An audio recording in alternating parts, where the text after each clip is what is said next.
all my condolences to the friends and the family of those that died in this accident. My heart and prayers go out to them during this time. Why we are here, the NTSB is a safety organization, and we hope through this investigation to be able to learn facts that we can make flying safer for the public. What we're looking at particularly is what we call the man, the machine, and the environment. First of all, the man, we look at the pilot, his experience, his background, medical issues, anything like that that may come up. And then we look at the machine, the airplane. We go through the airplane and we rule out what it wasn't. And by that, a lot of people look at a burned up airplane and say, well, you can't learn anything. Well, we can learn a lot. This morning I've been out going through control systems.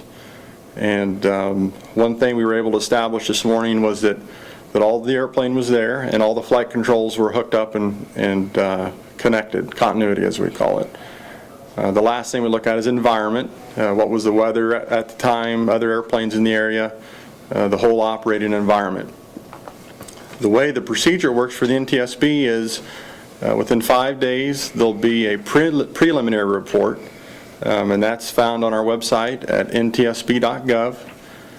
That's just a basic 2 or 3 paragraph report that talks about the time of the accident, where he was taken off from, where he was going, just some of the basic information.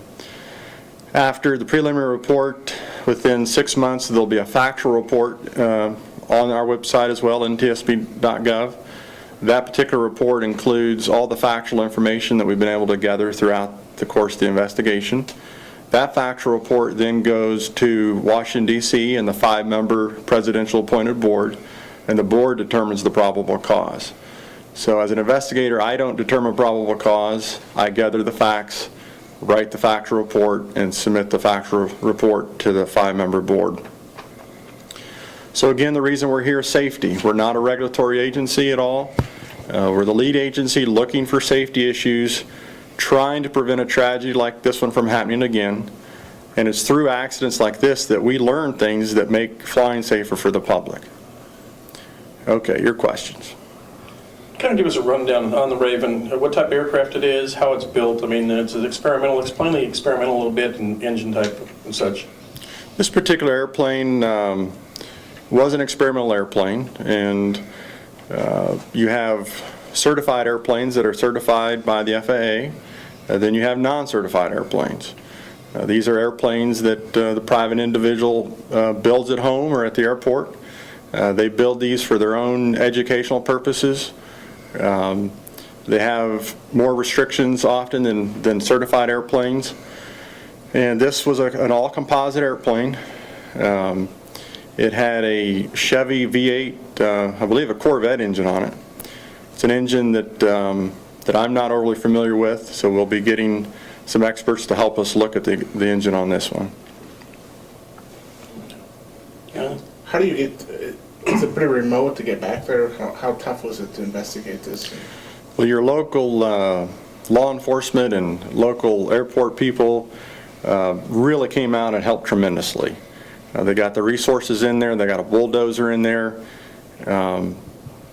It's really a jungle, if you want to say. I mean, to get back in there was a job, and they pulled the resources together and they did what it took to get back in there just as quick as they could. So it's a little bit of a drive, but thankfully since the bulldozers are back in there, you can walk back in there. Have you found anything, I mean, you said controls, all the control elements seem like they're intact. Anything else that kind of stood out from you at all? No, it's one of those things that it takes a while. I want to look at the engine, for instance.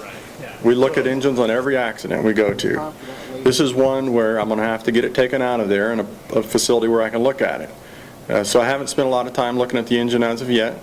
One thing I can say is it looks like the way he came down the trees, he was lined up perfect for runway 19. So the debris path and the way the trees are hit, he's lined right back up for the runway to land. So it looked like a straight level flight, not tail high or nose high attitude, anything like that? And that's correct. And I know a lot of people are talking about the airplane looked like it was pitched up or something when it's landing, and it goes back into if you have to land in trees, it's probably what you're going to do. You're going to end up a little nose high going into the trees. I think that's all I need.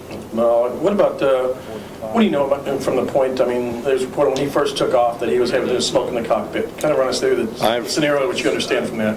I've heard that. I've tried to talk to the tower today. The people that I need to talk to are not on duty today. So that's something I'll follow up this week. But initial reports were that there was a reported smoke in the cockpit.